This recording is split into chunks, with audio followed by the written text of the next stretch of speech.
इनकी उम्र सड़कों पर बैठने की नहीं थी। ये जालिम दरिंदे, नमक हराम नमक हलाल देश के नेता जो चंद पैसों के लिए अंबानी अडानी के सामने में तवाइफ की मुजरे गा रहा है, तवाइफ की तरह। इनका उम्र अपने घर में आराम करने की थी। अरे भाजपाधारी गुंडों, तुम कालनेमी राक्षस की तरह भगवा वस्त्र पहनकर हिंदू धर्म को बदनाम करने की कोशिश की। सुनिए, गब्बर 16 फिल्म देखा है आप लोगों ने? कौन कौन लोग देखे 16 फिल्म? अरे देखा, सभी ने देखा। गब्बर को कोई बीवी था, बच्चा था, डकैती करता था ना, लूटता था ना, है? तो मोदी जी को भी नहीं है, लूटता है। बाल ना बच्चा नींद पर अच्छा, आगे कल गई आगे नाथ न पीछे पगा, बेगर लगाम के कूदे गधा, टुक टुक टुक टुक करते रहे बानी रानी बेचता है। और बाद में कहता था भाइयों बहनों मित्रों, ये तो विपक्षियों की साजिश है, हम स्टेशन पर चाय बेचा करते थे। कब चाय बेचते बेचते ऐसा कोई सगा नहीं जिसको ठगा नहीं। रेल बेच दी, स्टेशन बेच दिया, पूरा देश बेच दिया, बीपीसीएल बेच दिया। पता चला आपको? मैं आपसे ये पूछना चाहता हूँ कि मोदी सरकार ये कह रही है कि हम किसानों के सामने झुक नहीं रहे, हम किसानों के जो कृषि कानून लेके आए उसमें संशोधन करना चाहते हैं। तो दरअसल ये जो मामला पूरा है, किसान कह रहे हैं कृषि कानून रद्द होना चाहिए, सरकार अड़ी हुई है। तो सरकार तो ये कह रही है कि ये तो कांग्रेस भी करना चाहती थी, उस समय कोई आवाज नहीं उठा रहे थे, इस समय आवाज उठा रहे, मतलब कहीं ना कहीं ये राजनीतिक साजिश है। तो आपका कहाँ तक ऐसा लगता है कि राजनीतिक साजिश है? हमारे आपके पिताजी खानाबदोश जिंदगी बीतते थे, कपड़ा नहीं पहनते थे, जंगली जानवरों के आखेट करके रहते थे। तो मोदी जी का पूरा नया भारत में सबको यही बनाना चाह रहे हैं आप? क्यों? कांग्रेस के कथावाचक आपको देश की जनता ने नहीं चुना है ना। कांग्रेस सही नहीं कर रही थी तभी ना आ पाए। तो कांग्रेस तो सब कुछ नहीं अगर सही की तब तो देश में संपत्ति बनाई। अगर पोलियो का टीका नहीं बना होता तो मोदी जी भी टेढ़े मेढ़े पैदा लिए होते, लंगड़े लूले पैदा नहीं लेते। तो सरकारें सबने काम किया। आज जो आप समझिए, जो अगर सरकारों ने काम नहीं किया तो मोदी जी बेच क्या रहे? क्या इन्होंने बीपीसीएल बनाया था? कि इन्होंने एमएनटीएल बीएसएनएल बनाया था? क्या इन्होंने देश में इन्होंने क्या बनाया? शौचालय बनाया है इन्होंने, और कुछ नहीं बनाया। तो इन्होंने जितने भी पीएसयू बेचे हैं बीपीसीएल के सहित तमाम जो नवरत्न कंपनियां थी, उसके बावजूद भी देश गर्त में जा रहा है, जीडीपी माइनस में जा रही है, और बांग्लादेश पाकिस्तान हंगरी इंडेक्स में हमसे बेहतर कर रहा है। फिर मोदी सरकार को विकास पुरुष क्यों कहा जाता है? क्यों? उसके पीछे का लॉजिक क्या है? ये मीडिया उन्हें ये क्यों दिखा रही है कि ये विकास पुरुष है, बहुत बेहतर हो रहा है, जबकि सब तरफ से माइनस हो रहा है? किसने विकास पुरुष कहा? देश का मीडिया कह रहा है, आरएसएस कह रही है। कौन से मीडिया कह रहा भाई?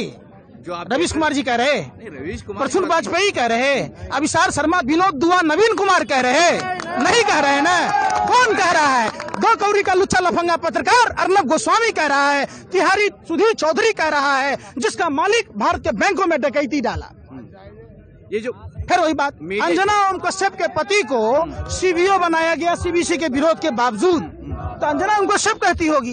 रोहित सरदाना बोटी खाता है, रोहित सरदाना कहा होगा। रुबिया लियाकत उसके नाम पर नाचती गाती है तो कहती होगी। रुबिया लियाकत से पूरा देश है क्या? अर्नब गोस्वामी कहता है पूछता है भारत। कहाँ पूछता है भारत? हम भारत में नहीं रह रहे हैं, हम थूकता है भारत।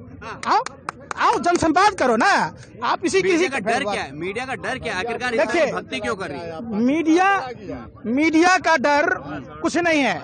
मीडिया का डर नेताओं में, सेलिब्रिटियों में है, जो लोग किसान आंदोलन में नहीं आ रहे हैं। मीडिया जो देश के लोकतंत्र मीडिया के लोग हैं, ये गैंगस्टर की भूमिका निभा रहे हैं, जिनके डर से किसान आंदोलन को कोई मदद न दे। जिस तरीके से आतंकवादी टुकड़े टुकड़े गैंग ये सब जोड़ा जा रहा है, लोगों को इतिहास पढ़ने की जरूरत है।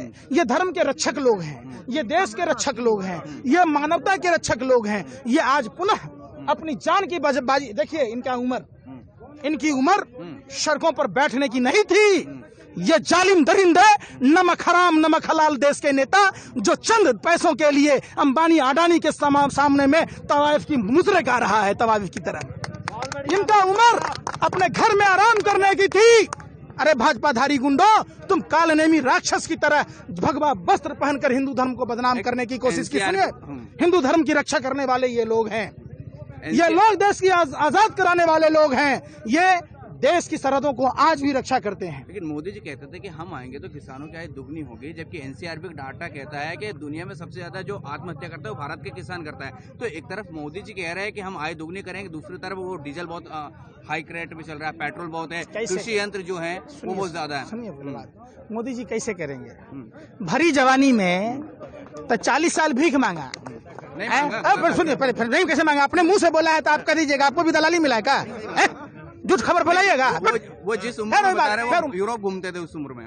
वो तो जब थे बैंकॉक वगैरह घूमते थे, तो गरीब कैसे हुआ? गरीब कैसे हुआ? वही तो मैं कह रहा हूँ। हमको बताइए, सुनिए, जिस समय 50 पैसे में मसाला डोसा बिकता था, मोदी जी कहते कटिंग चाय 2 रुपए में बेचते थे, नाली से गैस बनाकर चाय बेचते थे, बादल से राडार को छुपा देते थे, ये उस समय में मेल करते थे, जिस समय इंटरनेट था ही नहीं, कैमरा भी नहीं था उस समय, कैमरा भी नहीं था, तो फोटो कहाँ से खिंचा लिए?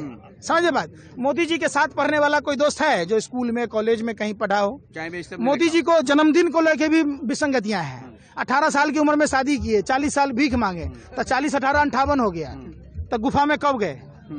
कब? एक बात सुनिए, पहले बात आप समझिए, उम्र इनका 1950 है जन्म तिथि, और 1950 में जब आदमी पैदा लिया तो 2020 में कितना साल उम्र होगा?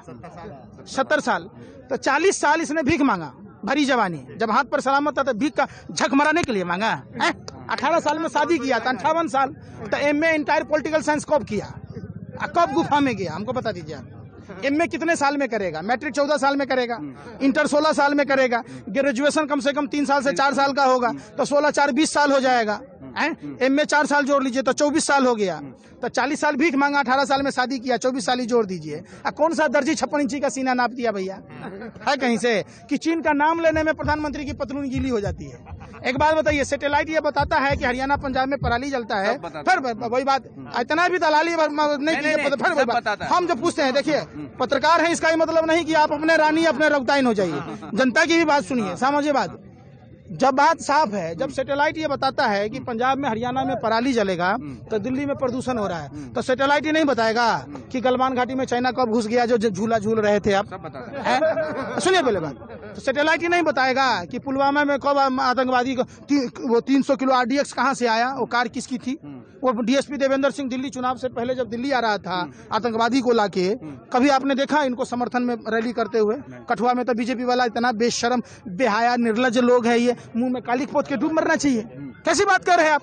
जो समुदाय कल भी हमारे लिए खड़ा था, आज भी खड़ा है, इनकी उम्र घर में सोने की थी, इनका उम्र क्या है? नरेंद्र मोदी जी अर्जन उम्र हो के आया है। गब्बर 16 फिल्म देखा है आप लोगों ने? कौन कौन लोग देखे 16 फिल्म? अरे देखा, सभी ने देखा। गब्बर को कोई बीवी था, बच्चा था, डकैती करता था ना, लूटता था ना, है? तो मोदी जी को भी नहीं है, लूटता है। बाल ना बच्चा नींद पड़े अच्छा, आगे कल गई आगे नाथ न पीछे पगा, बेगर लगाम के कूदे गधा, टुक टुक टुक टुक करते रहे बानी रानी। अंबानी से मोह का कारण क्या है मोदी का? तो ये हेलीकॉप्टर का आपके पैसा से चढ़ता है। तो संचार मंत्रालय में कितने दिन का कैलेंडर है? कितने का? 28 दिन का। अच्छा, यानी यानी रिचार्ज कराइएगा 27 दिन में। 3 दिन का घोटाला है, जियो नहीं सारे फोन का। सुनिए पहले बात, 2004 से पहले लाइफ टाइम वैलिडिटी फोन में सुनने के लिए इनकमिंग कॉल के रिचार्ज नहीं कराने पड़ते थे, अब 49 का रिचार्ज कराना पड़ता है। इस सब पैसा घोटाला है ना। तब एक आदमी के पास में 2 सिम है, 50 रुपए महीना रिचार्ज कराया तो 300 1500 हुआ। 1500 के अगर 12 से गुना कीजिएगा तो 18,000 हुआ। और 200 रुपए महीना रिचार्ज अगर 1 महीने का कराइएगा तो कितना हुआ? 600। तो कितना हुआ? 6 700 78,000 करोड़ रुपए हुआ ना। तो ये पैसा मोदी जी के जेब में न गया, तो पैसा जो देगा उसी का ना काम करेगा। हम जनता को बलि का बकरा ने बना दिया, तो ये शर्म नहीं है उसको? आप बताइए एक बात, जो निजीकरण कंपनी बैंक सब विलय कर दिया, प्राइवेट करेगा, तो जो कंपनी ठेका लेता है वो तो कहते थे, देखिए 2 आदमी हिंदू धर्म का बहुत पूरक है, वाल्मीकि समाज और सिख समाज। तो वाल्मीकि मंदिर में आए नरेंद्र मोदी जी, झाड़ू मारने लगे, आधा % सेस लगा दिया।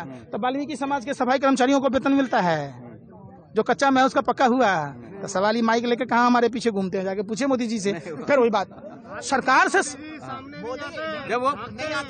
भाजपा के किसी भी नेता या देश के दलाल मीडिया के भरवे पत्रकारों को आप नंबर लीजिए, आमने सामने करा दीजिए, मेरी बात का जवाब दे देगा, मैं उस दिन से बोलना बंद कर दूंगा, उसका गुणगान करूंगा।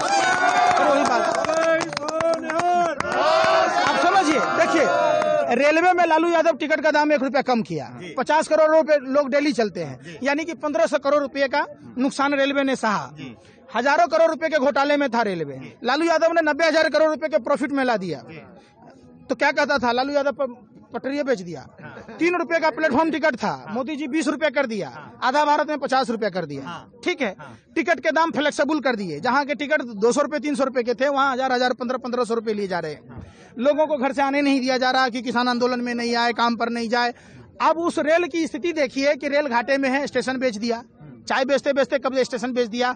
ऐसा कोई सगा नहीं जो मोदी जी ने ठगा नहीं, स्टेशन बेच दिया, ट्रेनें बेच दी है। तो पैसा कहाँ गया? 268 टन सोना गिरवी रखा, आरबीआई का पैसा था, देश की तमाम संपत्तियों को बेचने का पैसा था।